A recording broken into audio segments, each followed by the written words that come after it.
to, you want to get out right now. Forcing evacuations in the town of Passaic, including homes on both sides of Interstate 5 and schools, sending students running. The Hughes fire igniting just after 11 and quickly exploding in size to more than 5,000 acres with zero containment. This neighborhood is under a mandatory evacuation order, but instead of getting out, many residents are doing this, closing down their homes and property. My wife, my animals are ready to go. The fire fueled by single-digit humidity, bone-dry brush, and strong winds, relentless conditions that have plagued Southern California now for more than 2 weeks. How worried are you about all this? Very, obviously. Since the devastating Eaton and Palisades fires demolished more than 16,000 structures, tonight new red flag warnings leaving the county on high alert. Damn. As previous fire victims continue to struggle, now a new concern about identity theft. Judy and Stephens White say they're the victims of FEMA fraud. Everybody over the weekend was saying, okay, you're at your lowest. This is it. No, we weren't quite at the bottom. Maybe now we are. When the couple went to apply for federal aid, they say they were told someone already had, using Stephens' name, address, and social security, leaving them locked out of the process and unable to access any disaster relief. You just feel sort of abandoned. You just feel like, what more could happen? What else is going to happen next?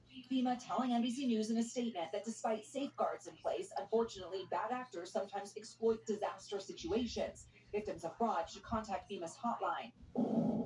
Just one more layer of anxiety for a state on edge that continues to burn. Liz Croyce, NBC News, Los Angeles. Damn. And in the South, at least 4 weather-related deaths have been reported as snow, ice, and record-breaking cold create paralyzing conditions this part of the country rarely, if ever, sees. Priya Sridhar is in Atlanta, where millions struggle to get around today. Priya.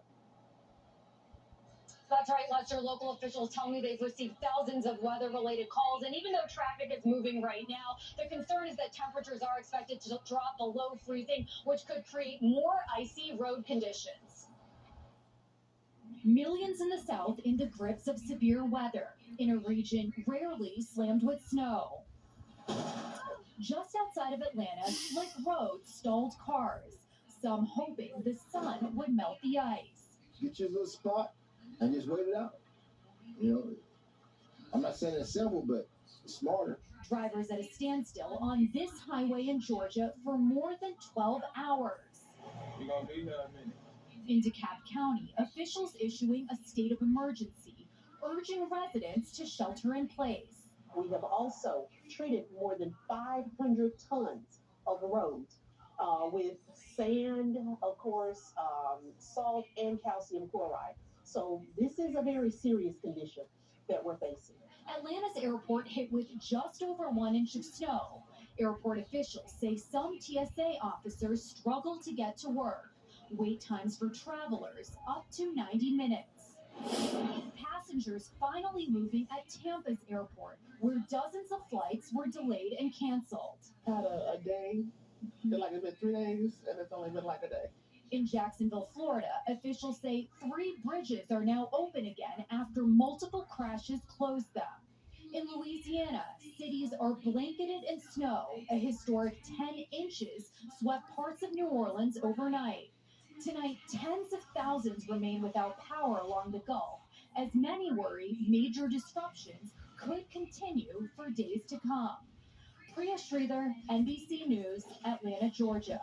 And Bill Cairns is here, and Bill, we're going to talk about the historic freeze in the South in a second, but let's start with the winds and the fire danger in the West. Horrible timing, Lester, for the Hughes fire. Santa Ana winds are returning, and they're going to get even stronger later on tonight. 10 million people included, including where the Hughes fire is located, all the way down outside of San Diego. Specifically for the Hughes fire, later tonight, the firefighters are going to be fighting this blaze with like a strong tropical storm winds around 50 to 65, 70 mile per hour wind gusts. We're going to have extreme fire growth, and hopefully they'll keep those aircraft in the air fighting the blaze. As far as the cold goes, today a lot of the snow melted, but it kind of got slushy. Tonight it's going to turn to a rock once again. The ice is going to form. Very dangerous, treacherous conditions, Lester, until tomorrow afternoon when it begins to finally melt away. All right, Bill, thanks for the update. Moments of terror today at a high school near Nashville as a 17